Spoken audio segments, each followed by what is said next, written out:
Assalamualaikum warahmatullahi wabarakatuh. Alhamdulillah rabbil alamin wa bihi nasta'in wa nusalli wa nusallim wa nubarik ala nabiyyina Muhammadin wa alihi wa sahbihi ajma'in wa ba'd.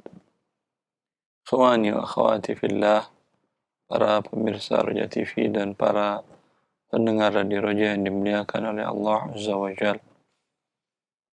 Kembali kita melanjutkan pembahasan muamalat maliyah dari kitab Umdatul Fiqh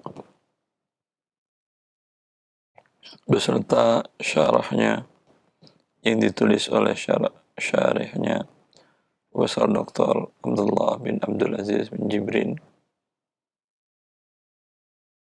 Sudah sampai kita pada akhir dari bab ijarah tentang permasalahan kontemporer dalam akad ijarah. Sebelumnya kita sudah bahas sewa yang berakhir dengan kepemilikan. Sekarang kasus yang kedua, insyaallah akan kita bahas tentang sukuk ijarah. Takraj. بسم الله قال المؤلف رحمه الله تعالى: المسألة الثانية ما جد في هذا العصر مما يسمى سكوك التأجير أو سندات التأجير وله صور كثيرة. Dan masalah yang kedua, apa yang tersebar pada masa kekinian yang disebut dengan sukuk takjir, sukuk niaga atau sanadat takjir, obligasi. Nah, dia adalah turunan dari akad obligasi, dari obligasi konvensional. Obligasi itu bentuknya adalah sebuah perusahaan atau sebuah negara membutuhkan dana untuk pengelolaan atau memajukan atau membuat infrastruktur negara. Di antara cara mendapatkan modal, negara atau perusahaan-perusahaan tadi membuat surat obligasi. Surat hutang. Obligasi, surat hutang bahasa Indonesia, bahasa kitanya. Di mana dinyatakan di situ bahwa ini harganya per lembar, umpamanya perusahaan itu atau negara butuh 1 triliun. Maka 1 triliun dibuatkan umpamanya 1 juta lembar. Berarti ada 100.000 lembar. Nah, 100.000 rupiah per lembar. 1 juta lembar. 100.000 rupiah atau 1 juta per lembar ya. Ustaz, 1 juta per lembar. Maka tertera di dokumen tersebut, di kertas sertifikat yang dibeli tadi 1 juta, ada tertera kupon-kuponnya. Ini tanggal sekian bisa dicairkan, dapat uang. Biasanya 5%. Umpamanya kalau 1 juta dapat 50.000. Dicairkan, ditukarkan ke bank manapun, dapat dia uang 50.000. Nanti waktu umpamanya obligasi tadi selama 3 tahun. Setelah 3 tahun, uang 1 jutanya kembali lagi. Kembali lagi. Ini dinamakan obligasi. Negara Indonesia menerbitkannya, kemudian perusahaan swasta menerbitkannya juga. Ini hukumnya apa? Sepakat para ulama dunia, kalau seperti ini, obligasi ini, berarti namanya jual beli, tapi sesungguhnya dia meminjamkan uang. Manalah kertas itu harganya 1 juta per lembar. Sertifikatnya itu. Berarti sesungguhnya dia meminjamkan uang. Nanti dia dalam waktu berkala 3 bulan atau 4 bulan per 4 bulan atau per 3 bulan, dia mendapatkan pertambahan. Setelah waktu yang ditentukan tadi, mau 3 tahun, mau 2 tahun, uang yang dibayarkannya untuk obligasi tadi kembali penuh. Maka para ulama mengatakan ini namanya qard jarra naf'an. Manfaatnya dalam bentuk bunga yang diterima per periodik tadi. Kemudian dananya kembali penuh nanti di akhir kesepakatan. Karena ini adalah riba, maka kemudian para ulama Islam membuat skema apakah ada yang halal. Ya. Maka di antara usaha yang pertama dibuatkan sukuk al-ijarah oleh negara Bahrain.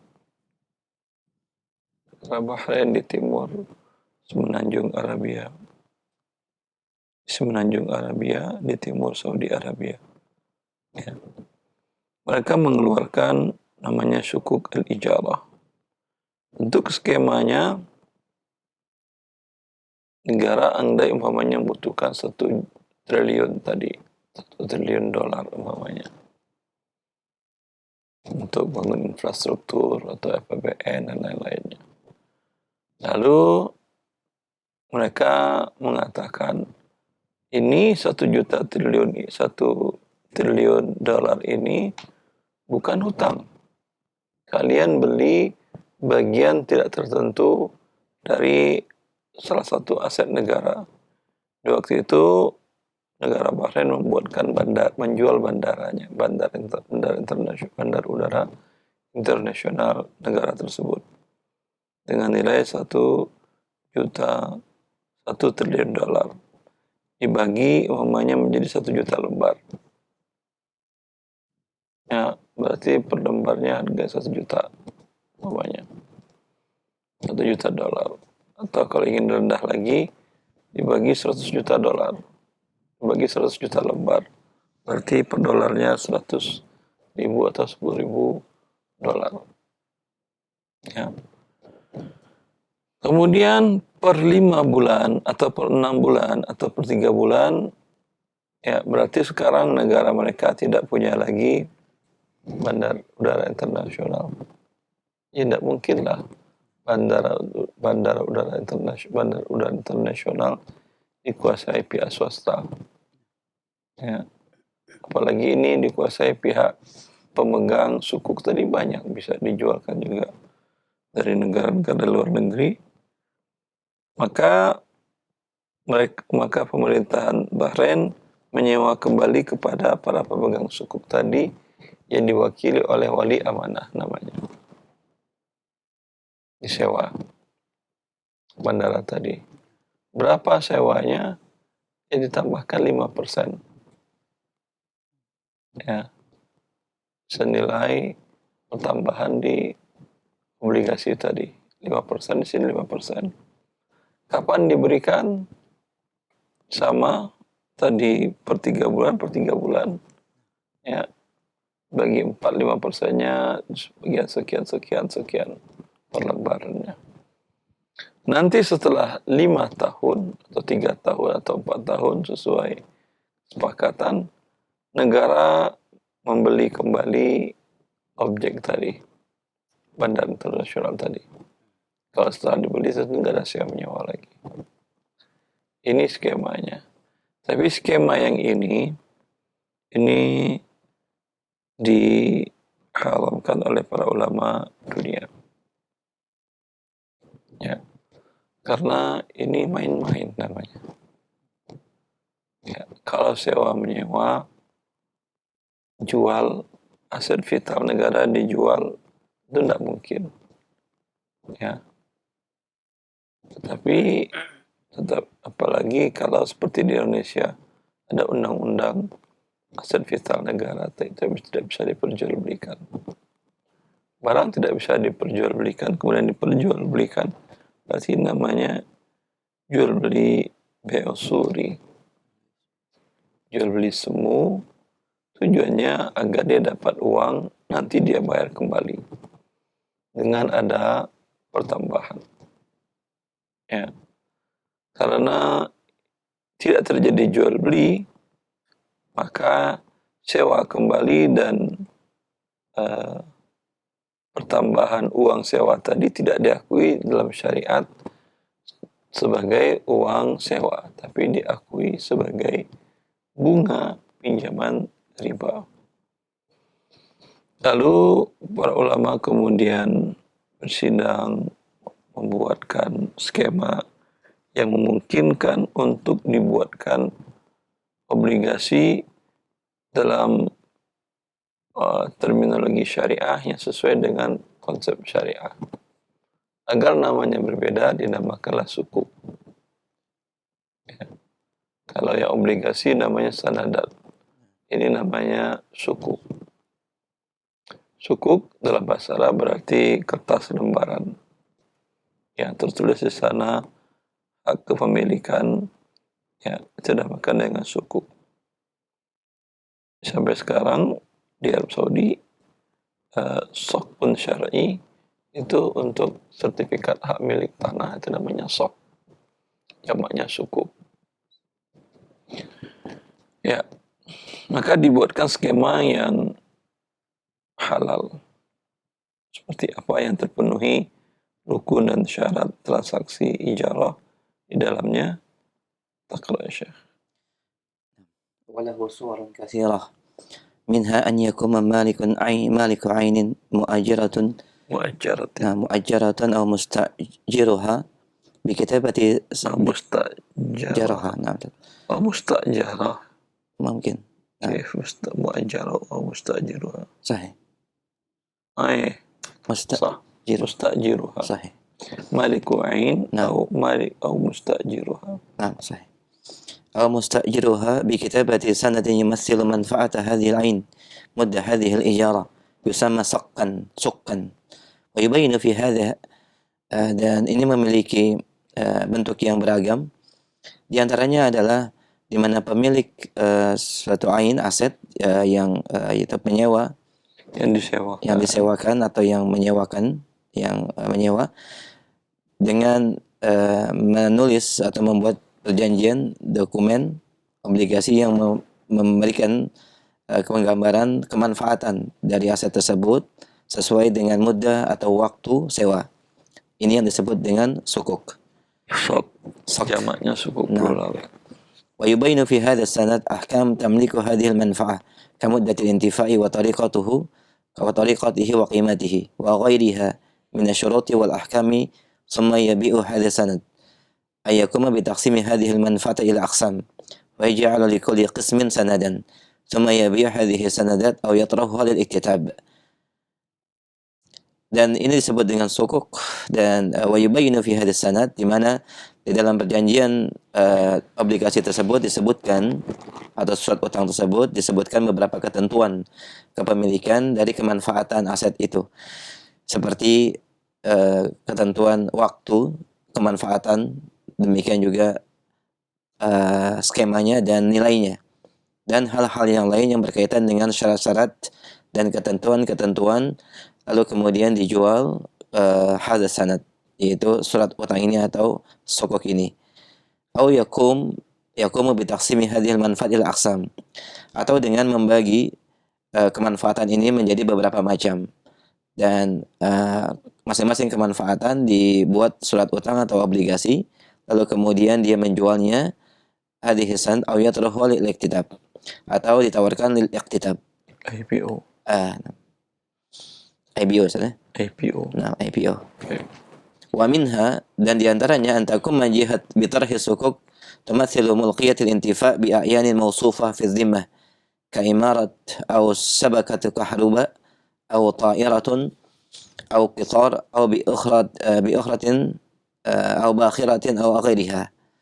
أو تبين في هذه السكوك تفاصيل هذه المنفعات والعين محل انتفاء وصفا دقيقة ومدة الانتفاع بداية ونهاية وشروط هذا الانتفاع ثم تقوم هذه الجهة بالاستفادة من قيمة هذه السندات في شراء هذه العين لتكون ملقا لها ثم سلمها لمن استأجرها أو تمكنه من الانتفاع بها مدة الإجارة وتقوم بتوزيع هذه الإجارة على ملاكن هذه الصكوك أو سندات. Dan di antara bentuknya yaitu badan usaha atau emiten menawarkan sukuk yang memberikan tamathilu mulkiyatul intifa', representasikan yang memberikan makna kepemilikan dari kemanfaatan dengan aset yang digambarkan atau yang disebutkan sifat-sifatnya, seperti imarah yaitu apartemen atau jaringan listrik, pesawat, kereta, atau kapal laut dan yang selainnya, di mana sukuk ini memberikan penjelasan secara terperinci dari kemanfaatan dan aset. Mahal intifai wasfan daqiqan, dengan sifat-sifat secara terperinci. Demikian juga yaitu manfaat, waktu dari kemanfaatan, baik waktu mulai dan kemudian masa berakhirnya. Demikian juga syarat-syarat yang ditetapkan di dalam kemanfaatan aset tersebut. Lalu kemudian taqumu hadhil jiha bil istifadati min qimati hadhihi sanadat. Badan usaha atau emiten yang mengeluarkan, memanfaatkan dari nilai obligasi atau sukuk tersebut untuk membeli kembali barang tersebut atau aset itu. Litakuna mulkan laha, untuk menjadi hak miliknya. Lalu kemudian dia serahkan kembali kepada yang mau menyewakan atau yang mau mengambil kemanfaatan dari barang tersebut selama waktu sewanya. Dan kemudian diberikan atau dibagikan hadhil ijarah ala mulakin hadhis sukuk atau ijarah. Lalu kemudian witauzi'i hadhil ijarah ala mulakin hadhis sukuk, diberikan hak sewanya kepada pemiliknya, yaitu dari pemilik sukuk ini atau obligasi ini. Nah, ya. Ada beberapa bentuk ya yang difatwakan oleh para ulama kontemporer yang sebelumnya dibahas di Al-Majami' Al-Fiqhiyah Ad-Dawliyah, majma' dewan-dewan fikih Islam internasional, baik yang di UKI maupun Rabitul Alam Islami. Kemudian dibuatkan standar juga oleh IOV dalam mi'yar sukukul istismar. Sukukul ijarah bentuknya adalah pemilik aset. Ya, umpamanya tentu memiliki gedung, ya, satu gedung apartemen dengan 20 lantai, ya, harganya umpamanya 100 miliar rupiah. Ya. Maka Anda buatkan 100 miliar rupiah tadi menjadi beberapa bagian. Anggap kalau 100 juta berarti per lembar 1 juta. Ya betul. 100.000. Berarti kalau 1.000 1 juta ya. Kalau 1.000 berarti 1 juta. Dibuatkan 1.000 lembar. Dibagi gedung tadi menjadi 1.000 lembar. Per lembarnya berarti dijual 1 juta. Ya. Dan di sertifikat tadi apa yang tertera di situ? Tertera di sana dijelaskan ini masa berlaku manfaatnya selama 5 tahun. Umpamanya. Ya. Maaf, salah. Harganya gedungnya mungkin 1 triliun. Ya. 1 triliun. Dia ingin menyewakannya. Ya. Tapi kalau menyewakan ke satu orang, berat orang nyewanya. Untuk memudahkan caranya, dia membuatkan sukuk Anggap tadi 1 juta lembar atau 100.000 lembar. Ya, anggap dia sewa umpamanya senilai, anggap kalau disewakan 100 miliar per 5 tahun umpamanya ya. Maka dibuatkan sebanyak 100.000 lembar menjadi per lembar nilainya 1 juta. Dibeli itu sama banyak orang sampai habis. Berarti manfaat gedung itu selama 5 tahun bukan milik dia lagi. Milik para pemegang sukuk ini.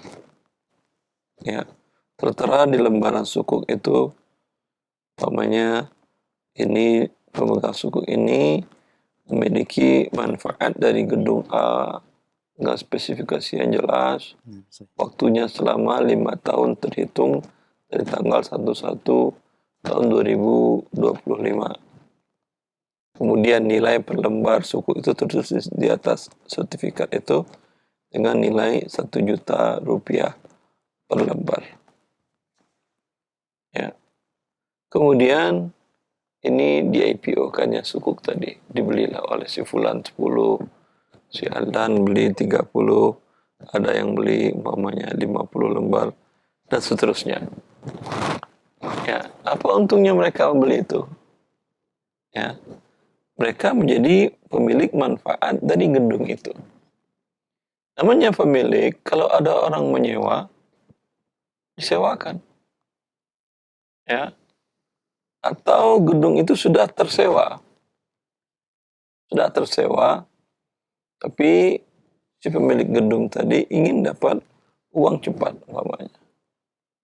Ya, ini menjadi milik mereka, dan mereka pun nilai 1 juta tadi akan mereka dapatkan ditambah dengan uang sewa. Ditambah dengan uang sewa tadi.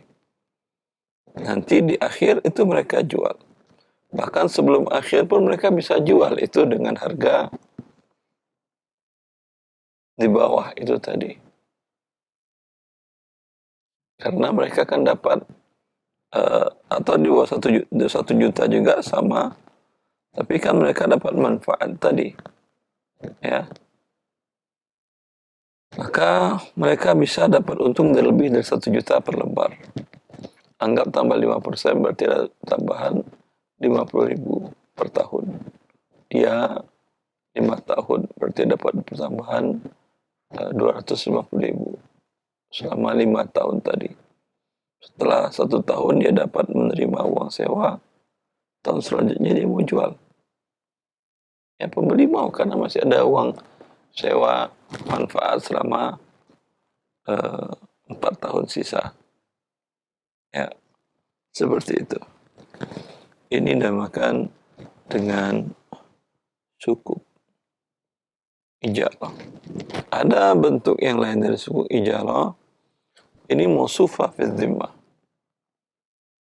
Gedungnya mana? Belum ada. Tapi kata dia, saya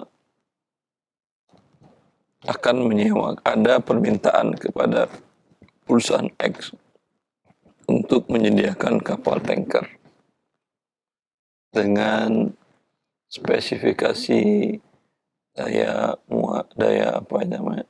kapasitasnya memuat sebanyak 30 juta barel daya kapasitas tankernya tadi. Ya, akan disewa oleh Pertamina umpamanya selama 5 tahun. Ya, Pertamina bisa menerbitkan sukuk. Kalau tadi kan sudah ada gedungnya, kemudian disewakan, dibuat lembaran. Kalau ini belum ada. Ya, disewa dengan cara bisa dibeli, bisa disewa juga. Ya, disewa umpamanya dengan harga 1 triliun selama 5 tahun tadi. Dibuatkan lembarannya sebanyak 1 juta lembar. Berarti per lembarnya harganya 1 juta. 1 juta per lembarnya. Kemudian pemegang sukuk ini setelah dana terkumpul, Pertamina menyewa dengan dana terkumpul tadi seharga 1 triliun. Pertamina nanti menyewa kepada para pemegang sukuk dengan pertambahan 5% dengan harga sewa 5% per tahun. Ya, maka seperti itu. Sehingga setelah ada nanti mereka akan menerima uang tersebut. Dan dalam lembaran sukuk tadi pun dijelaskan di sana dengan penjelasan yang sangat rinci apa yang disewakan dalam tanggungan tadi adalah kapal tanker kapasitasnya 10 juta barel, kemudian mesinnya berapa kuda, ya, kapasitasnya panjangnya berapa, panjangnya 100 meter, ya, jelas rincian apa yang mau disewa tadi, selama berapa lama, ya, uang diserahkan di depan, dengan syarat uang diserahkan di depan. Maka ini selama 5 tahun tadi, manfaat dari tanker tadi milik pemegang sukuk. Maka Pertamina ketika memakai, mereka menyewa kepada pemegang sukuk tadi.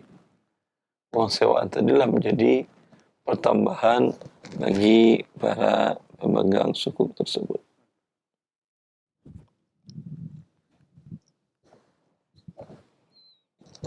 وحكم بيع هذه السوق أو السندات أن ذلك جائز إذا استكمل عقد شروط الإجارة الصحيحة ويجوز للمشترين لهذه السوق بيعها لأن الأصل في العقود الحل ولأن حقيقة هذا العقد أنه عقد إجارة من مالك العين أو مستأجرها.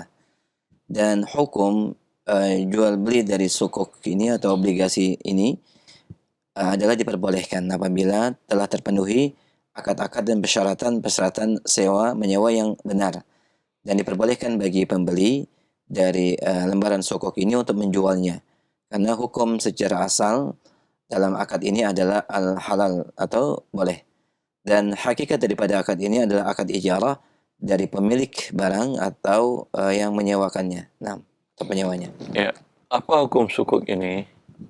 Tidak mutlak boleh, tidak mutlak juga haram. Kita lihat, ya, alur transaksinya, skemanya terpenuhi enggak rukun dan syarat sah jual beli, sah ijarah.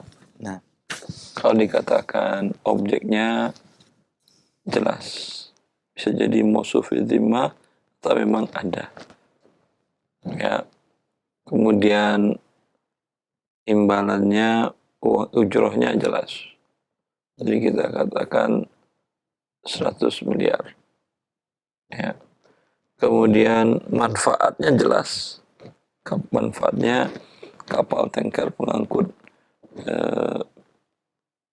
bahan bakar minyak dengan kapasitas 10 juta barel. Sekali angkut bisa dia umpamanya, ya, terpenuhi, ya, dan para pemegang sukuk boleh menjualkannya, boleh, ya, tapi setelah terpenuhinya tadi, umpamanya dalam sukuk mausufah fi dhimmah, ya, sukuk mausufah fi dhimmah, orang bayar dulu cash, habis itu dia baru nyewa, ya. Terkadang karena ada kebutuhan mendesak akan barang tadi, harga sewanya naik. Baru hari ini dia beli sukuk, besok saat sukuk hari ini per lembar 1 juta dia beli, besok naik menjadi 2 juta. Ya, apakah besok tankernya sudah disewa? Mungkin belum. Berarti uang yang Anda store di tangan penerbit itu masih berbentuk uang. Ini boleh nggak para pemegang sukuk menjualkannya? Jawabannya nggak boleh. kecuali dengan harga yang sama dan harus yadan biyadin. Karena bentuknya sekarang uang. Sukuk itu kan hanya mau kertas yang mewakili uang itu. Dalam bentuk apa dia masih bentuk uang, berarti jual beli dengan uang. Nah. Tapi kalau sudah dibeli objek berarti dia berbentuk barang. Atau sudah disewakan untuk menyewa objek berarti berbentuk manfaat. Nah. Pada saat itu ya boleh. Sudah berbentuk barang dan manfaat boleh diperjualbelikan. Tapi bila masih berbentuk uang, maka tidak boleh diperjualbelikan. Ya, itu diantaranya. Kemudian syarat umum dari jual beli juga harus terpenuhi, yaitu objeknya adalah jasa manfaat yang halal, bukan manfaat yang haram. Kalau kapal tanker tujuannya untuk membawa barang yang haram atau kapal kargo tujuannya membawa kargo yang haram, itu tidak boleh Anda membeli sukuk tersebut. Wallahu a'lam. Jazakallah khair, barakallahu fiik. Pemirsa dan pendengar Radio Roja, demikian beberapa bentuk akad sewa menyewa atau obligasi dan sukuk ya yang kita simak bersama dari beberapa muamalah kontemporer yang mungkin sangat dekat dengan kita di kehidupan hari ini. Untuk penjelasan lebih rinci dan juga pendalaman materi, Anda bisa bertanya. Assalamualaikum. Waalaikumsalam. Waalaikumsalam warahmatullahi wabarakatuh. Suaranya agak pelan, Bapak. Mungkin bisa bergeser mencari sinyal yang lebih baik. Dengan siapa di mana? Halo. Iya, dengan siapa di mana? Ya, dengan Prima di Penang, Pak Ustadz. Baik. Oh, Masya Allah. Mas Mus. Penang, Malaysia berarti. Penang, di Penang, Bapak? Iya, di Penang, Malaysia, Pak Ustadz. Baik, ahlan, Pak. Silakan. Silakan. Iya, Pak Ustadz, ini mohon maaf, tapi ini agak menyimpang dari topik, Pak Ustadz. Iya. Ini mengenai zakat, zakat mal, Pak Ustadz. Nah, misalnya kami sudah ada tabungan mencapai nisab. Ya, berapa nisabnya? 85 gram ya Pak Ustadz ya? Ya, 85 gram. Sekarang kalau rupiahnya 130 juta. 130 juta, ya betul. Ya. Kebetulan kemarin sempat dengar kajian Pak Ustadz Irwandi juga. Ya, Nah, Masya Allah. terus tapi kami ada ini Pak Ustadz, ada cicilan KPR. Misalnya tabungan kami sudah 200 juta, tapi kan itu berkurang karena hutang juga. Itu penghitungannya nanti bagaimana ya Pak Ustadz ya? Apakah dimulai sejak harta kami mencapai nisab atau tidak ya? Itu yang 200 juta tadi KPR tahun lalu sudah selesai cicilan. Oh, belum, masih ada Pak Ustadz. Yang tahun lalu berarti ada tunggakan. Iya, kan ini KPR-nya sampai 15 tahun ya? Iya, berarti kan belum jatuh tempo yang ke depannya kan ya? Per bulan bayarnya? Ya, bulan yang November sudah dibayar belum? Sudah. Oktober 2024 sudah dibayar belum? Sudah. Yang belum dibayar kan Desember, Januari 2025 dan seterusnya kan ya? Ya, betul. Ya, tergantung Bapak. Kalau sekarang sudah 1 tahun sekarang sudah 1 tahun uang 200 juta. Ya.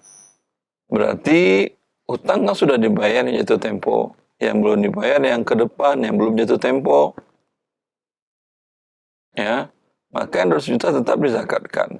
Tapi kalau Bapak bayarkan 100 juta, saya daripada capek nyicil, saya bayar sekarang aja untuk 2 tahun cicilan 100 juta.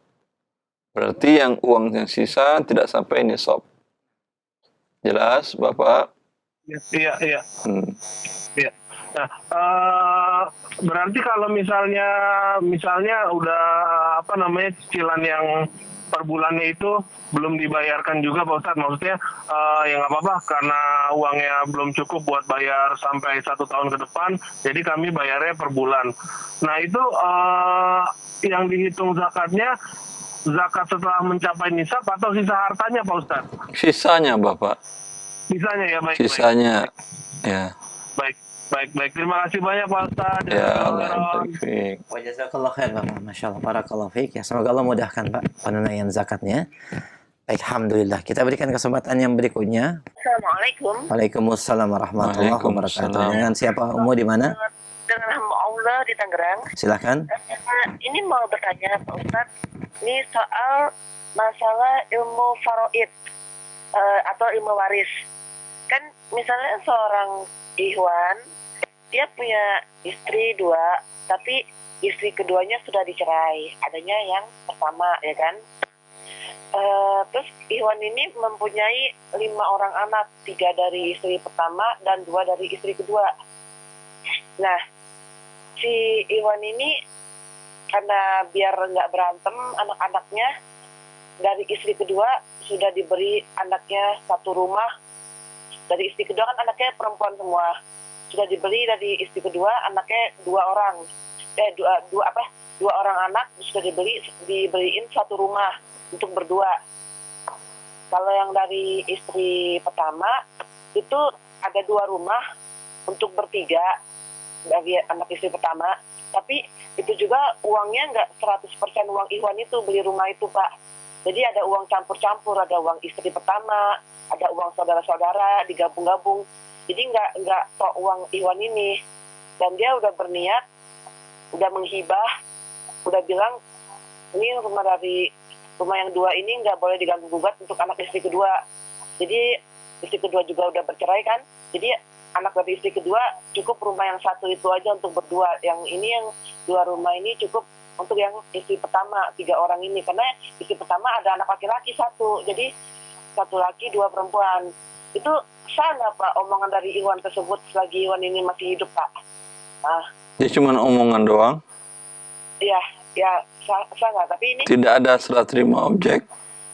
nggak pakai surat terima sih, tapi dia udah berniat nggak ini rumah 2 nggak bakal diganggu gugat untuk anak istri kedua.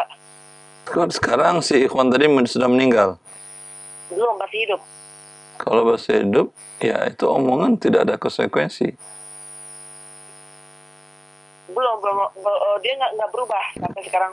Tidak ada konsekuensi yang namanya hibah, Ya. pemberian. Kalau tidak ada serah terima, itu namanya omong kosong ucapannya.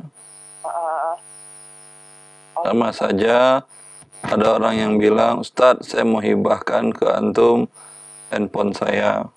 Oh ya, terima kasih. Beliau nelpon dari jarak 300 km. Tidak pernah datang handphone ke rumah saya. Ya, itu nggak ada guna.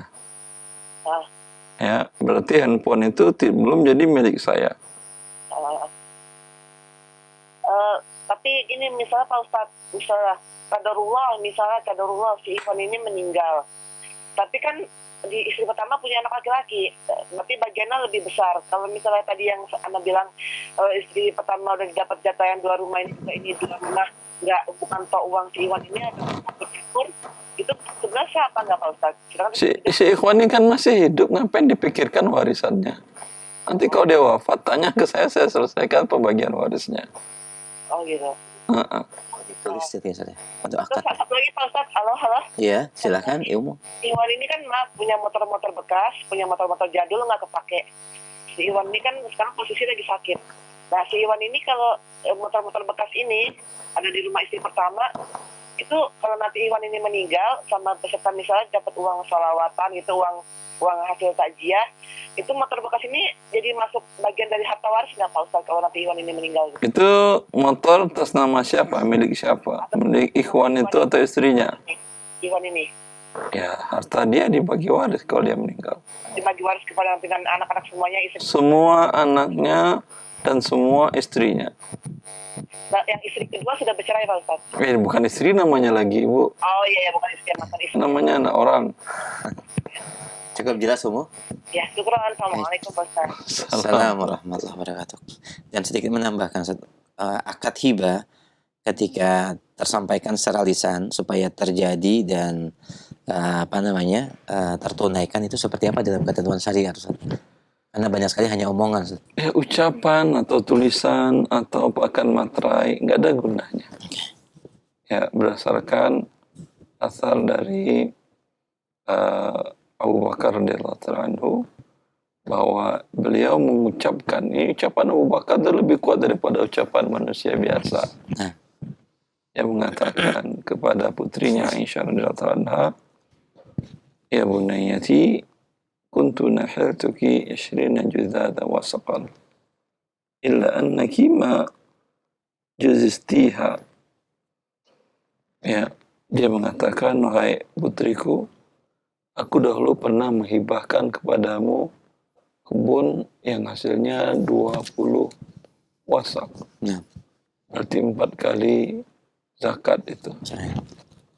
Ya, aku telah hibahkan kepadamu, tapi engkau tidak menerimanya, tidak kau kuasai, tidak engkau ambil hasilnya, dibersihin, disiramin layaknya milikmu, tidak pernah kau kuasai.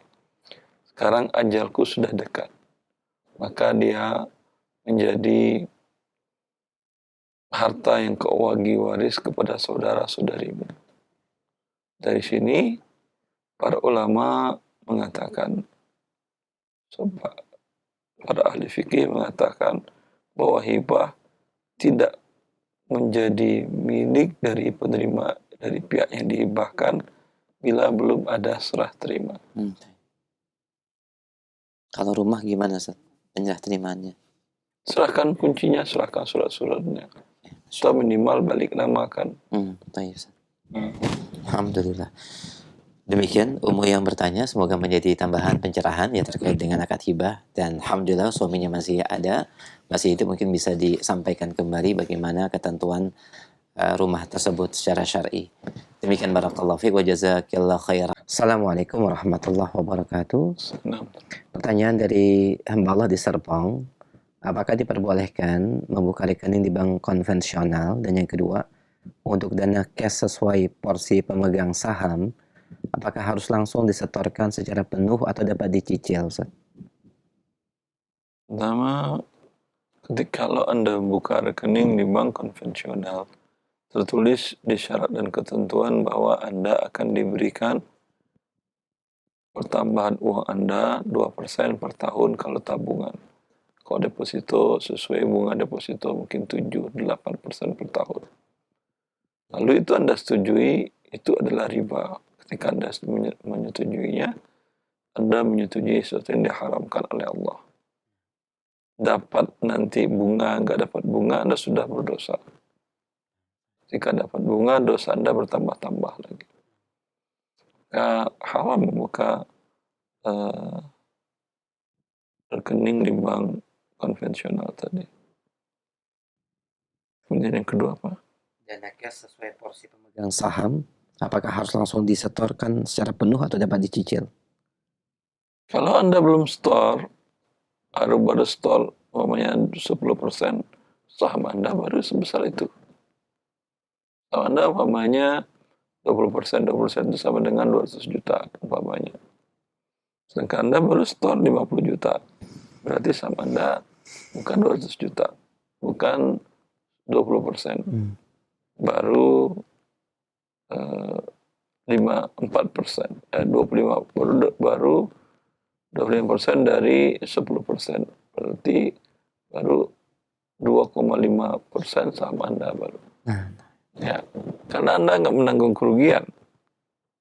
Kemudian uang belum Anda store pertambahan, berarti hasil pertambahan bukan ikut dari uang Anda. Ya, tapi ingin dapat laba 20%, sedangkan uangnya tidak distorkan. Maka para ulama mengatakan tidak boleh, tidak sah bahwa modal dalam bentuk hutang. Ini kan modalnya hutang karena nggak bisa dimanfaatkan. Jazakallah khair barakallahu fiik. Demikian pendengar dari Serpong, semoga bermanfaat. Dan pemirsa Raja TV, dari Umu Baihaqi kami angkat di Kalimantan Tengah. Beliau bertanya, Assalamualaikum warahmatullahi wabarakatuh. Saya izin bertanya, suami saya seorang security di sekolah. Beliau sering dikasih makanan, kadang-kadang dikasih uang sama orang tua murid yang mengantar anaknya ke sekolah. terkadang ditolak dan ada juga terkadang dipaksa untuk menerima dan mereka mengatakan ini sedekah. Apakah seperti ini diperbolehkan menerimanya Ustaz? Mohon penjelasannya. Ya, tentu dalam hal ini bagian dari risyuah. Sikap suami Anda menolak itulah sikap yang paling benar. Tapi ketika kondisi dipaksa tadi dan sudah diterima, maka serahkan ke yayasan dananya. Karena Anda sudah digaji oleh pihak yayasan sekolah tadi. Kalau sekolahnya negeri tentu diserahkan ke negara uangnya. Kan bikin repot Anda. Jadi transfer ke negara, transfer ke negara. Tetap ditolak Ustaz ya, walaupun dengan alasan sedekah Ustaz ya. Ya. Nah, demikian ilmu di Kalimantan Tengah. Barakallahu fiik ya, semoga menjadi pencerahan yang bermanfaat. Kami angkat kembali pertanyaan selanjutnya. Yaitu terkait dengan ijarah jasa dari hamba Allah di kota Tanjung Pinang. Sebelumnya saya ada seorang ibu saya bekerja, jaga serta ngurusin anak tetangga yang masih kecil dan orang tua anak ini bekerja. Setelah orang tuanya pulang, pengasuhan anak tersebut kembali kepada mereka Ustadz. Untuk gajinya dikasih tahu pada tanggal sekian tiap bulan dengan besaran sekian. Pertanyaan saya pertama, sebelumnya apakah akad ini sudah sah dan gajinya halal? Dan yang kedua, apa saja pembatal akad ini secara ringkas? Jika ibu saya berhalangan hadir karena mengurus saya ke rumah sakit sehingga tetangga harus bawa anaknya ke tempat kerjanya, apakah boleh hal tersebut atau tergantung kesepakatan? Ya, insya Allah apa yang disampaikan sudah halal. Mengenai tadi dia tidak bisa melakukan tugas, tentu di hari itu tidak halal gajinya. Masya Allah. Dikurangi saja. Ya. Sebanyak dia tidak masuk ke sana. Ya. Baik. Kecuali pemberi kerja ridho. Baik. Jazakallah khair. Demikian mau yang bertanya barakallahu fiik. Kami angkat kembali selanjutnya. Ya, Assalamualaikum warahmatullahi wabarakatuh. Ustaz, apakah ada zakat kopi? Dan pertanyaan yang lain juga sama. Bagaimanakah menghitung zakat dari perniagaan atau perkebunan seperti perkebunan kopi? Ada dua pertanyaan yang sama nih. Ya, kalau kopinya perkebunan di mana tujuan untuk dijual, adanya zakat perniagaan.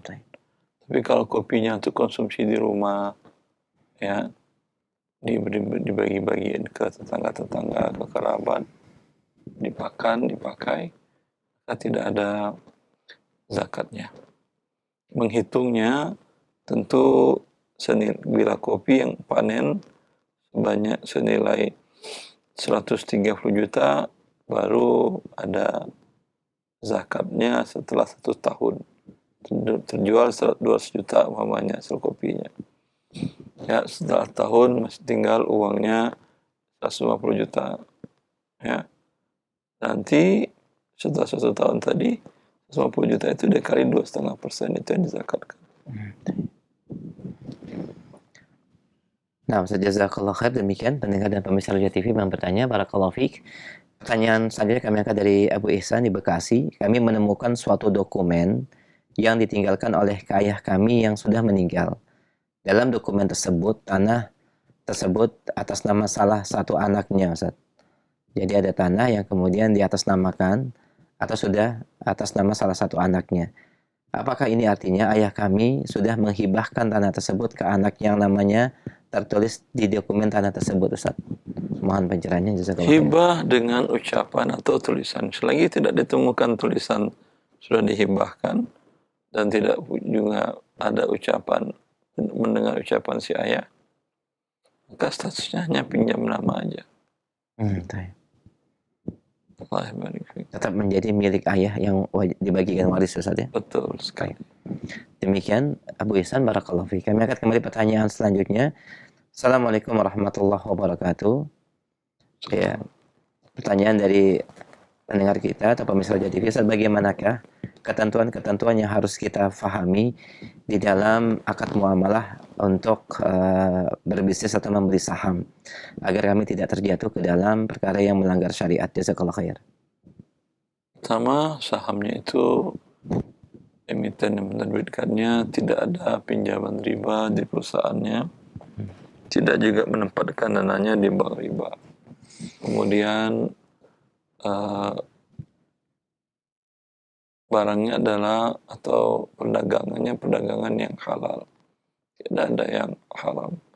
Ya, boleh Anda beli sahamnya. Untuk pada waktunya boleh Anda perjualbelikan. Wabillahi taufiq. Nah, jazakallah khair, demikian. Barakallahu fi wa jazakumullah khairan. Pertanyaan kembali kami angkat. Assalamualaikum warahmatullahi. Pada tahun 2020, saya berniat menjual 4 bidang tanah. Dan saya mengatakan kepada panitia pembangunan Masjid A, apabila tanah saya laku terjual, maka saya akan infakkan senilai 50% dari hasil penjualan untuk masjid tersebut. Tapi sampai pembangunan Masjid A tadi sudah selesai, yaitu pada tahun 2022, tanah belum laku, Ustaz. Qadar Allah, di Oktober 2024 ini tanah laku terjual, ya sebesar yang 2 bidang tanah laku terjual. Pertanyaannya, apakah anak masih wajib menunaikan infak 50% dari hasil penjualan tanah tersebut untuk Masjid A?